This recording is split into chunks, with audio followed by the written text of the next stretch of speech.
Irmãos, eu vos saúdo com a graça e a paz do nosso Senhor Jesus. Essa oportunidade, ela me fez tremer. As pernas estão aqui meio sem equilíbrio, estou aqui meio gelado. Assim, eu não tenho esse costume de estar aqui ministrando a palavra do Senhor. E, primeiramente, quero agradecer ao nosso Deus, né, por essa oportunidade. E peço à igreja que pode se sentar, fiquem à vontade. E assim, peço à igreja que ore em meu favor, para que o Espírito Santo de Deus me use, para que da minha boca não saia nada de mim, para que tudo que saia daqui seja do céu. Apenas passe por mim, que eu seja um vaso de Deus essa noite. E assim, quero agradecer a Deus mais uma vez por essa oportunidade, agradecer ao nosso diácono Genival, que ele me apertou sem me abraçar, eu digo para ele. Mas assim, ele fez essa proposta quando a irmã, esposa do nosso irmão, aqui, culto passado a senhora trouxe a mensagem, e quando terminou o culto, ele se dirigiu a mim e disse: Deus está dizendo que é você que vai trazer a mensagem no domingo. Aí quando ele disse que Deus estava dizendo, aí eu não recuei, meus queridos. Se Deus disse, Ele vai tomar conta. E é corrida a minha vida, mas aí eu achei um tempinho para olhar a palavra de Deus, ler a palavra de Deus. E é difícil estar nesse momento aqui, nessa tribuna, para trazer uma mensagem para vocês. Mas como eu falei, foi o Senhor que mandou, então Ele vai se responsabilizar. Eu quero convidar todos vocês para abrir as suas Bíblias no segundo livro do Antigo Testamento, livro do Êxodo, no capítulo 2. Vamos ler os 10 primeiros versículos. Queria que, se possível, John, colocasse em tela. Versículo 1 ao 10. A epígrafe da leitura fala do nascimento de Moisés.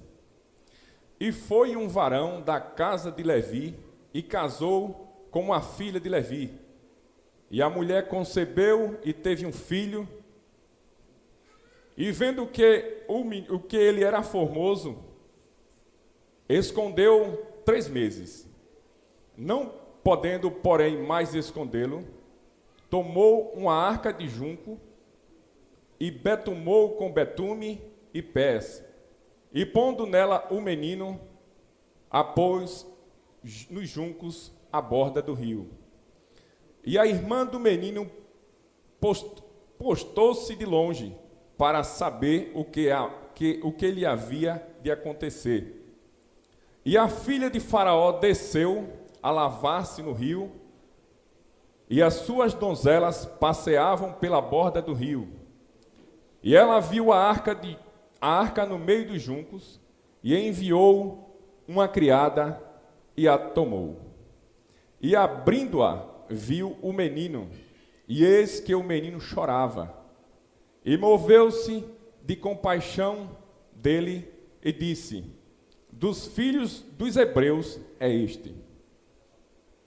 Então disse sua irmã, a filha de Faraó.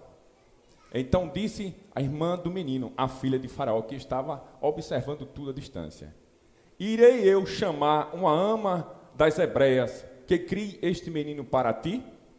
E a filha de Faraó disse-lhe: vai. E foi-se a moça e chamou a mãe do menino. Então lhe disse a filha de Faraó: leva este menino, cria-mo, e eu te darei salário. E a mulher tomou o menino e criou-o. E sendo o menino já grande, ela trouxe a filha de Faraó, a qual o adotou, e chamou o seu nome Moisés, e disse: porque das águas o tenho tirado. Amém? Aqui estamos diante de uma leitura muito conhecida do povo de Deus, onde é narrado aqui o nascimento de Moisés. O capítulo anterior dessa leitura nos traz à tona, nos traz uma compreensão melhor do que o capítulo 2 está falando. No capítulo 1, a gente pode ver que José já era morto, já era falecido. Os irmãos de José também já eram falecidos. Israel, Jacó, também era falecido nessa época no Egito. Então, toda aquela geração que foi abençoada por intermédio da interpretação do sonho do rei, a interpretação de José, no sonho do rei, interpretando o sonho do rei, toda aquela geração já havia falecido. E depois que eles morreram, o povo de Deus, os israelitas, continuaram se multiplicando, crescendo, tomando forma, se fortalecendo, e nesse entremeio, um novo rei foi levantado. E esse novo rei não conheceu ou não conhecera a José, que foi o governador do Egito, onde fez conhecido todo o seu povo para o faraó da época, onde todo o seu povo foi abraçado, onde achou-se guarida para todo o seu povo. Esse rei não conhecia essa história. Então, é lógico e é entendível que um rei, vendo uma população crescendo de forma tão rápida, tão assustadora, que eu posso até dizer, quem estudou a matemática lá no nível médio, tem uma função, a função exponencial, que ela tem um gráfico que representa esses crescimentos abruptos, entendeu? Esse gráfico ele vai no eixo de X ali, lento, assim baixinho, em alguns valores de Y, de repente ele sobe abruptamente. Então, o crescimento do povo de Israel ele é representado por esse gráfico da função exponencial. E o rei se atemorizou. E o rei começou a imaginar e dizer assim, ora, esse povo está crescendo muito. Esse povo está aí se fortalecendo. Se houver uma guerra, esse povo pode se juntar com os inimigos e lutar contra nós. E pode surgir da terra na nossa frente e tomar tudo que é nosso. Então, na ótica humana, o rei começou a bolar, planejar estratégias para reter ou para frear o crescimento do povo de Israel no Egito. E uma delas foi tentar conter a natalidade dos meninos hebreus. De que forma?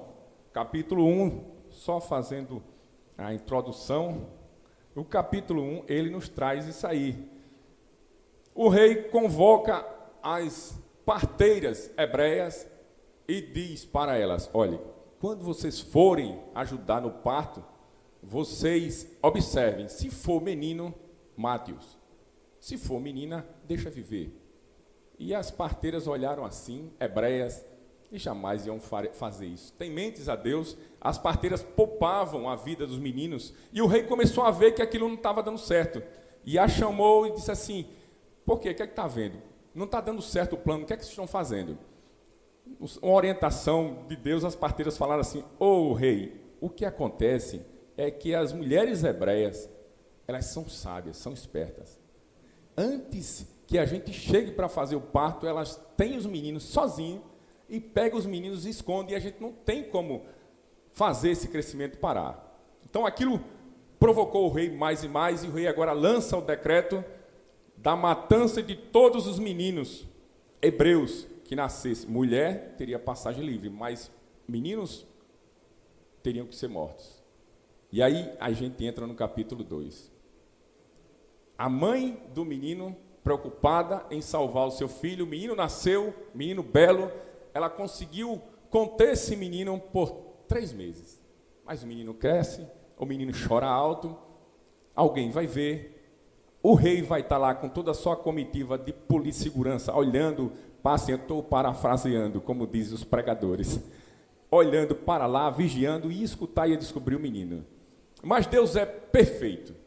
E essa mensagem, eu me arrisco a dar um tema para essa mensagem.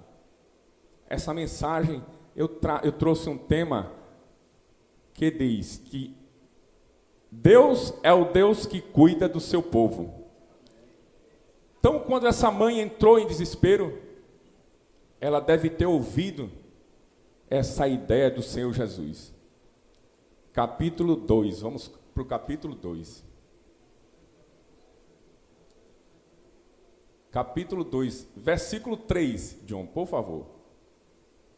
Então, não podendo, porém, mais contê-lo, tomou uma arca de junco e a revestiu com barro e betume, e pondo nela o menino, a pôs nos juncos à margem do rio.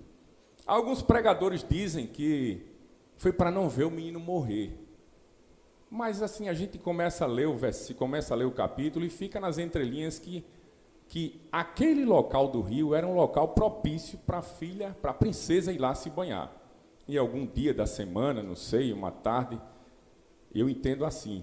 E essa mãe teve essa sabedoria dada por Deus de preparar essa barquinha e colocar lá no meio dos juncos, e disse para a mocinha, a irmã do garotinho, fica à distância, observando o que vai acontecer com o menino. Então dá a entender que não foi para deixar o menino morrer. Ela sabia, eu imagino, que ia chegar alguém ali, e alguém da realeza, para trazer a salvação e o livramento para essa criança. E assim aconteceu. Segue o versículo 4. E a sua irmã postou-se de longe para saber o que lhe havia de acontecer. Próximo versículo, John, por favor. E agora chega a filha de Faraó, ela desce a lavar-se no rio. E cheia de donzelas, as mulheres no passado tinham todas essas meninas à disposição, as meninas começaram a passear ali à borda do rio, e ela própria viu aquele cesto de junco lá, e pediu para que fossem buscar. Alguma delas foi lá e trouxe, quando ela abre o cesto, ela viu que era próximo, por favor. E abrindo-a, viu ao menino, e eis que o menino chorava. E moveu-se de compaixão dele, e disse, dos meninos dos hebreus é este. Então a gente vê mais uma vez o Senhor cuidando do seu povo. O Senhor tocando o coração daquela princesa egípcia, que na lógica, se ela visse e tivesse coadunando com o pensamento do pai ou do rei que estivesse lá, ela dizia, mata também. Mas Deus, Ele age, Ele cuida de nós. Ele cuida de uma forma tão especial e moveu o coração da princesa, e a princesa disse, eu parafraseio também, e vou criar esse menino. E aí, a garota, o interessante, próximo. Então a menina estava ali próximo, observando tudo. E aí veio uma grande oportunidade. E a menina rapidamente, na minha versão, disse que era a moça, e aqui também. Então não era uma garotinha, já era uma mocinha de entendimento. Aproxima-se da princesa, e aí o que é que ela propõe? Algo que só Deus pode fazer. Só Deus pode proporcionar, só Deus pode criar a situação para algo que para mim e para você parecia estar perdido. Porque esse menino, eu creio que muitos meninos morreram, foram assassinados, mas Deus precisava de um, que era Moisés, e o relato está aí. Então aquele menino ali foi protegido por Deus, foi cuidado por Deus, e chegou o livramento na hora certa. Então disse sua irmã, a filha de Faraó, irei chamar uma ama das hebreias que crie este menino para ti? A resposta foi positiva. Sim, vai. E ela foi correndo e chamou quem? A mãe do menino. Perfeito, Deus é perfeito. E a mãe do menino, nesse texto, não fala o nome, mas era Joquebede. E a igreja sabe disso. O pai do menino era Amrão. Amrão era, mais ou menos essa pronúncia. E Deus, Ele cria essa situação que, aos nossos olhos, a gente não consegue entender. Porque os planos de Deus, eles são mais elevados do que os nossos planos. Os pensamentos de Deus, eles são além dos nossos pensamentos. Então, meus queridos, Não fique preocupado quando uma situação adversa aparecer na sua frente, que você não tem solução. A solução não está na sua mão e foge dos seus cuidados, aí você entrega na mão de Deus. Eu creio que essa mãe fez isso, entregou a situação na mão de Deus e o Senhor trabalhou. Quando a gente tira a nossa mão do problema, aí o Senhor vem com a mão dele e põe em cima do problema. E a solução é perfeita. Depois você vai ter a visão de que talvez tenha se desesperado, que isso é comum para o ser humano se desesperar. Mas no final da história você vai ver e vai entender que muito antes, se você tivesse tirado sua mão e deixasse que o Senhor pusesse a mão dele no problema, o problema teria solução bem antes. Mas na nossa vida acontece tudo, acontece na nossa vida com um propósito. O Senhor às vezes quer preparar a gente, o Senhor às vezes quer testar a gente, quer ver como nossa fé se comporta em momentos difíceis. Eu creio que não foi diferente com Joquebede. E aí, meus queridos, ainda tem mais. E chamou a mãe do menino, versículo 9. Então lhe disse a filha de Faraó, já com a mãe do menino: leva este menino e cria-o-me. Eu te darei teu salário. Quem já viu isso? A mãe recebeu um salário para criar o próprio filho. Deus cuidando do seu povo. Deus cuida do seu povo. É dessa forma que você não tem explicação. Na ótica humana isso não existe. Mas Deus criou a situação, poupou a vida de Moisés, porque Moisés seria um instrumento, como todos vocês sabem, o homem que ele escreveu os 5 primeiros livros do Antigo Testamento, o Pentateuco foi escrito por Moisés, o homem que livrou o povo do Senhor, retirou o povo de Deus do jugo do Egito, o homem que foi usado como chicote de Deus para bater no faraó, mas bateu com força naquele camarada ruim. Deus endureceu o coração dele para ele sofrer cada vez mais. E as pragas chegaram, vou saindo um pouco do tema, vamos voltar. Isso é muito importante. Isso enche meu coração de alegria, aumenta a minha fé, e eu creio que aumenta a fé de cada um de vocês.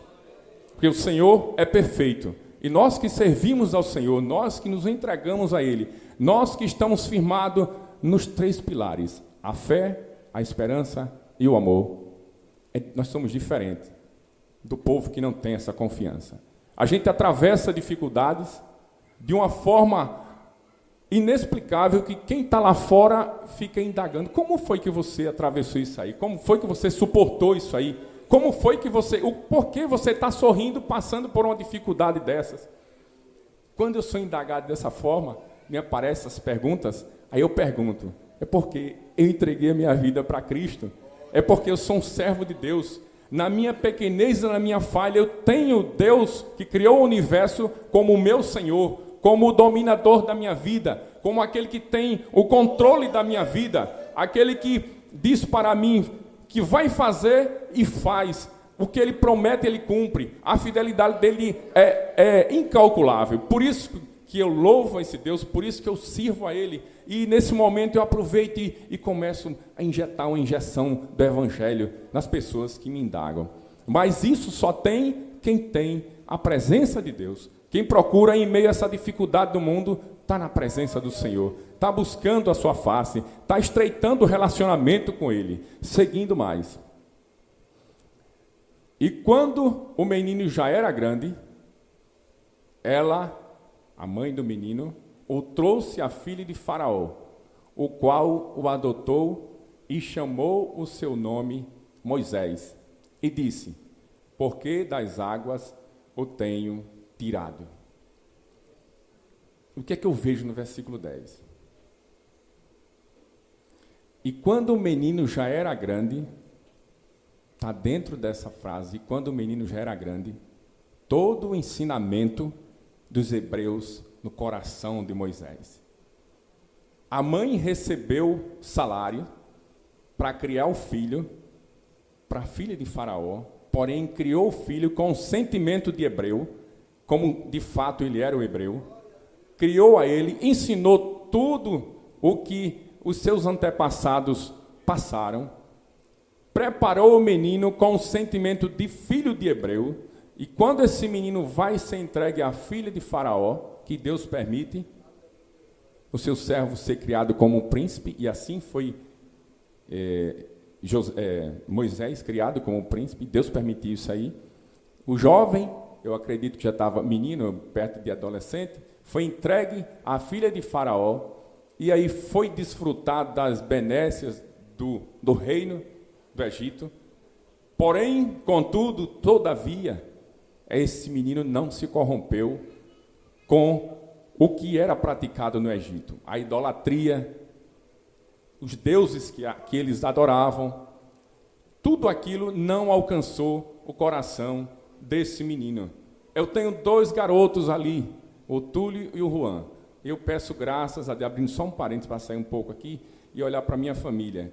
Peço a Deus todo dia sabedoria para ensinar esses meninos a não perderem esse foco.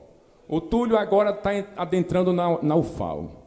Pela misericórdia, fez o Enem, conquistou. A UFAL é um ambiente complicado para distorcer a mente da turminha jovem. Mas eu estou preparando esse menino dentro da palavra. Eu sei que ele vai ser bombardeado de todo tipo de setas. Quando ele foi fazer o reconhecimento ontem, foi na sexta-feira, ele disse: pai, o negócio é pesado lá. Eu digo: pois é, ele já disse a você. Mas você vai entrar ali, vai absorver tudo o que é bom e colocar no alforje com fundo, e o outro alforje que não tem fundo, as coisas ruins você joga e ele passa direto. Você vai encontrar professores, e muitos, não são poucos, ateus. Você vai encontrar professoras que vai distorcer totalmente o que você aprendeu, mas seja firme, esteja na presença de Deus. Moisés, ele com certeza passou por esse crivo e foi aprovado. A ponto de mais na frente, Moisés passeando, ver um hebreu, um irmão seu, sendo massacrado por um egípcio, para construir as riquezas, as cidades ricas lá do faraó. E Moisés acaba perdendo o equilíbrio e dá lá uns golpes no egípcio e mata o egípcio. E aí Moisés enterra aquele homem. Mas sempre tem alguém para ver. Não existe crime perfeito, não. Alguém viu. E quem viu foi um dos seus irmãos. Lá na frente, não vou voltar. Lá na frente, no dia seguinte, ele apresentou-se, começou a passear e viu 2 hebreus discutindo. E ele vai e entra nesse entremeio ali e diz: por que você está ferindo seu irmão? Aí o que estava machucando o outro disse: quem é você? Você é colocado como maioral para estar aqui decidindo as coisas? Você vai me matar também como matou o egípcio? E aí Moisés vê que está descoberto o plano dele, e Moisés foge para o deserto, e Deus lá trata com Moisés. Prepara aquele homem para ser o canal, para ser o libertador, para entrar diante de Faraó e dizer que o eu sou me enviou até você para libertar o povo dele da opressão excessiva que você está pondo, do jugo pesado que você está pondo nas costas do meu povo. E, como eu falei no começo da minha fala, o rei endureceu o coração, não por ele, mas foi Deus que fez isso com o rei. Endureceu o coração dele para machucar aquele incircunciso. E a igreja sabe como foi a tratativa. Então, meus queridos, eu sou pequeno demais em conhecimento e eu quero já encerrar e quero fechar dizendo que assim como o Senhor cuidou do povo dele lá no passado, assim como Deus cuidou do povo dele, que eu me arrisquei a dar um tema para essa mensagem, o Senhor cuida de mim e de ti. O Senhor está na nossa frente, o Senhor Deus está na nossa dianteira, protegendo a todos quantos estão na sua presença. Então, não sai da presença do Altíssimo, mesmo nas fraquezas, mesmo nas dificuldades. Eu já falei aqui que o inimigo, o Satanás, ele é o acusador. Ele diz para chegar lá no nosso ouvido e diz assim: rapaz, você não é digno mais não, pai, de salvação. Você tem que se afastar dali. O Senhor anda fazendo coisa errada. A função dele é essa, acusar, é tirar você do sério, é tirar você desse foco. Mas maior é o Senhor Jesus. Maior é essa palavra que você todo dia está lendo, que você está se alimentando da palavra. E o Espírito Santo, ele foi deixado aqui, foi enviado por Jesus para nos consolar, para nos ajudar, para nos dar, aleluia, alegria e visão de que as promessas do Pai, elas não falham, elas vão acontecer. Muito em breve vai sair uma notícia que um povo aqui que fala de Deus, que vive para Deus, desapareceu. Era um povo humilde. Aleluia. Era um povo humilde que sofreu, que passou perseguições, que foi zombado, que o mundo tratou como louco. Esse povo vai desaparecer da face da terra. Eu creio nisso, eu tenho isso no meu coração. Quando eu era jovem, eu era meio danadinho, apesar de ser nascido na casa do Senhor, fui apresentado a Deus, mas assim, teve um período da minha vida que eu andei meio errante. Mas Deus, através das orações dos meus pais, os pais são pessoas que sofrem, que pagam preço para ver os filhos na presença do Senhor. Perdão, eu fico emocionado, porque eu lembro do sacrifício do meu pai orando por mim, e o Senhor, Ele fez a obra em minha vida. E a partir da obra que o Senhor fez em minha vida, jamais eu quero voltar a praticar, a experimentar o que eu passei lá. Não, aí eu tenho agora meus 2 filhos, e eu sinto no meu coração e trago para mim aquela responsabilidade de pagar o preço por eles. Ensinar esses meninos para não perder essa graça, para não perder essa salvação. Porque não existe nada nesse mundo, mas nada, nem riqueza, nem fama, nem namorada para os jovens, nem esposa, nada que vá superar a glória que está preparada para mim e para você, que é morar nos céus. Então, fica tranquilo, fica na presença do Senhor, que Ele cuida de ti a todo instante da tua vida. Os irmãos, quando orarem, lembrem-se do irmão Marcos, pequeno servo do Senhor, humilde, para que o Senhor me fortaleça e esteja sempre na minha vida, e esse entendimento, ele cada vez seja renovado, porque a palavra do Senhor, como diz o apóstolo Paulo, ela renova o nosso entendimento a cada dia. Então, meditando na palavra de Deus, e eu vi, voltando para a oportunidade que me foi dada, eu vi o quanto eu estou desprovido de conhecimento da palavra de Deus. Mas eu sei que eu preciso buscar esse conhecimento, e me surgiu uma determinação de buscar esse conhecimento. E achei essa iniciativa do nosso diácono muito plausível. Muitas vezes chama-se pregadores de fora, e tem muita gente aqui dentro do recinto que tem um talento para desenvolver, e às vezes não tem a oportunidade. Então, eu quis correr, como Jona na pregação da irmã, eu quis correr, mas quando disse, o Senhor me disse que era você que ia trazer a mensagem. Eu disse, mas eu até me arrisco em louvar, mas ministrar a palavra é você, foi o Senhor que disse. Então, se foi o Senhor, eu acreditei, e o Senhor me deixou falar até agora. O Espírito Santo me deixou falar até agora. O nervosismo aqui foi praticamente contido, e a honra e a glória é para o Senhor Jesus. Amém? Eu agradeço a oportunidade e não esqueça, me ajude em oração, para que eu esteja sempre na obra do Senhor. Muito obrigado.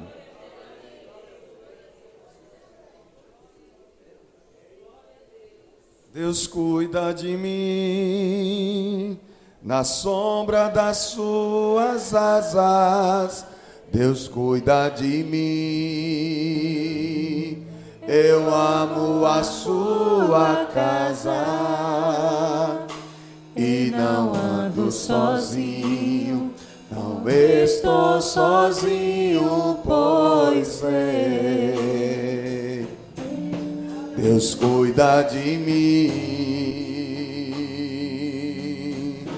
Deus cuida de mim, na sombra das suas asas, Deus cuida de mim. Eu amo a sua casa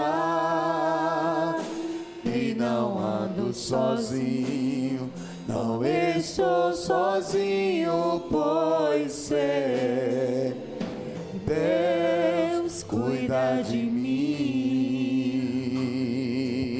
Ó, se na vida não tem direção, eu preciso tomar decisão. Eu sei que existe alguém que me ama, Ele quer me dar a mão. Se uma porta se fecha aqui, outra porta se abre. Tem alguém para Jesus nessa tarde? Eu preciso. Venha, Jesus, Ele quer mostrar o cuidado que Ele tem por você. Ele é quem cuida de mim. Deus cuida de mim. Onde está uma vida para Jesus? Venha nessa tarde. Deus cuida de mim. Na sombra das suas asas, Deus cuida de mim. Eu amo a sua casa e não ando sozinho, não estou sozinho, pois sei, Deus cuida de mim. Ele cuida. Deus cuida de mim. Oh, na sombra das suas asas, Deus cuida de mim. Eu amo a sua casa. Eu não ando sozinho, não estou sozinho, pois sei que Deus cuida de mim. Quem se sente cuidado por esse Deus? Amém, glória a Deus. Aleluia. Deus, Ele cria situações para mostrar que Ele cuida do seu povo. Que Deus abençoe, irmão Marcos. Quem sabe este convite não foi um despertar, né? Glória a Deus. E aí, para não perder a prática, viu, Diácono Genival? A gente sempre tem que estar, glória a Jesus. Quantos recebem esta palavra, amados irmãos, nessa tarde? Deus falou comigo nessa tarde. Aleluia. Muitas das vezes nós pensamos que Deus, amados irmãos, Ele está insensível à nossa situação. Como o irmão Marcos trouxe aqui, quantos meninos inocentes foram mortos por causa de um decreto? Quantos irmãos hebreus questionaram a Deus?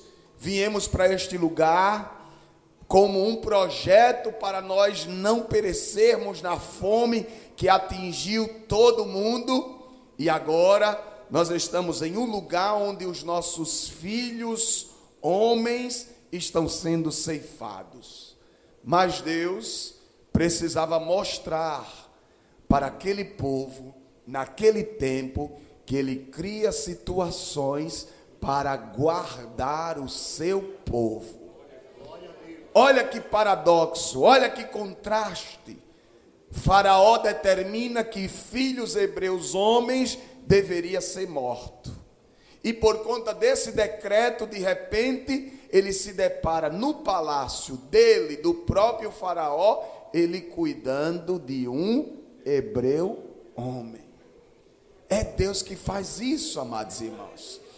Tem situações nas nossas vidas que parece que as portas estão fechadas, o céu está de bronze, você ora, você clama, parece que nada está acontecendo. Eu sempre digo, o fato dele não responder não significa que ele não esteja ouvindo nem trabalhando na sua causa.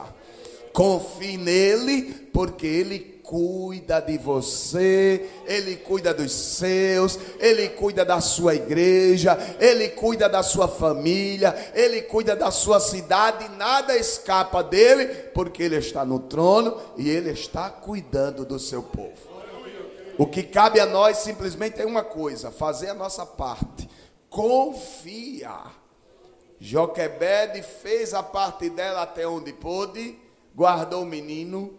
Quando não deu para guardar mais, estrategicamente, aí a gente já viu, irmão Marco, como tem muitos pregadores aí que saem criando história. A Bíblia deixa muito claro, ela colocou ele aonde? Nos juncos. Era numa vegetação que tinha à beira do rio. Colocou ele estrategicamente ali para que a correnteza não fosse. Aí tem os pregadores que começam a dizer que a arca do menino foi subindo de rio acima. Aí começa a criar situações que a Bíblia não diz. Glória a Deus. Mas aí a gente vê o que está na Bíblia. Diz que ela colocou o cesto do menino nos juncos. Uma vegetação que estava à beira do rio. Para que ele ficasse o que ali? Guardado, protegido. E de longe, né, a sua irmã Miriam observando. E aí de repente a estratégia dela deu certo. E nessa tarde foi pregado que o Senhor, Ele cuida de cada um de nós. Quem crê nisso? Quem nessa tarde vai voltar para casa alimentado por esta palavra? Amém. Glória a Deus. Que Deus abençoe, irmão Marco. Que Deus continue, aleluia, prosperando a sua vida, dando da sua graça. E que o Senhor continue nessa sua fidelidade ao Senhor, criando a sua família, instruindo-os pelo exemplo, em nome de Jesus. Meus amados irmãos, logo mais ao término do culto, os irmãos que não cearam, aqui ao lado nós estará sendo, amados irmãos, celebrada a Santa Ceia, entrega dos elementos, o pão e o cálice do vinho, para os irmãos que não cearam na sexta-feira, em nome de Jesus. Mas antes de orar, tem alguém em nosso meio que ainda não é crente, que deseja aceitar Jesus? Venha. Nós queremos orar por você. Cadê você? Venha nessa noite. A melhor coisa que eu já fiz. Venha para Jesus. A igreja de pé. Em toda a minha vida, salvo-me por um triz. Em aceitar Jesus, sinceramente foi a melhor coisa que eu já fiz. Vamos orar ao Senhor. Irmão César, vem aqui orar ao Senhor, agradecendo por esta tarde, este trabalho. Tem uma vida para Jesus? Vem, nós queremos orar por você. Aleluia. Quem é de Deus, amados irmãos, ouve a palavra de Deus. Se você nessa tarde veio, mas ainda não quer aceitar Jesus, continue vindo, continue dando crédito à palavra de Deus, para que o Senhor possa ir trabalhando na sua vida, em nome de Jesus. Também avisando aos irmãos, que no dia 26 de julho, nós teremos o nosso batismo. Então, os jovens, os irmãos que ainda não são batizados, que pretendem descer as águas, procure a nossa secretaria, glória a Deus, para que você possa providenciar a documentação para o seu batismo, em nome de Jesus. Vamos orar ao Senhor. Irmão César nos despede em oração em nome de Jesus. E os irmãos que não cearam, na saída já vá para o galpão, para nós entregarmos, fazer a cerimônia da ceia, celebração da ceia, os amados irmãos, em nome de Jesus. Quantos precisam das orações? Saúde a todos com a paz do Senhor. Oremos. Senhor nosso Deus, nosso Pai, no nome santo de Jesus, Senhor, nós queremos te agradecer, te bendizer, Senhor, te glorificar por esta tarde, Senhor, início de noite, Senhor, onde viemos, Senhor, te louvar, te adorar, Senhor, e ouvir, Senhor, a ministração da tua palavra, Senhor. Pai querido e santo, sairemos daqui fortalecidos, Senhor, cheios, Senhor, da tua graça e da tua palavra que é viva e eficaz, Senhor, para nos sustentar na tua presença, Senhor, nos dando ânimo, Senhor, nos dando alegria, Senhor, nos dando força, Senhor, para continuar te servindo e com a certeza de que tu és um Deus que, aleluia, que ajuda, que cuida, que levanta e que faz prosperar, Senhor, na tua presença, Senhor. Pai querido, continua abençoando a tua igreja, Senhor, no nome santo de Jesus, assim te pedimos e te agradecemos por tudo. Amém. Eleva os meus olhos para os montes, de onde me virá o socorro. O Senhor, Ele guardará a tua entrada e a tua saída. Que a graça do nosso Senhor Jesus Cristo, o amor de Deus nosso Pai e a doce consolação e comunhão do Espírito Santo seja com todos, e todos dizem... Dê um abraço ao seu irmão, deseja a ele uma semana de vitória, em nome de Jesus. A lista, meus amados.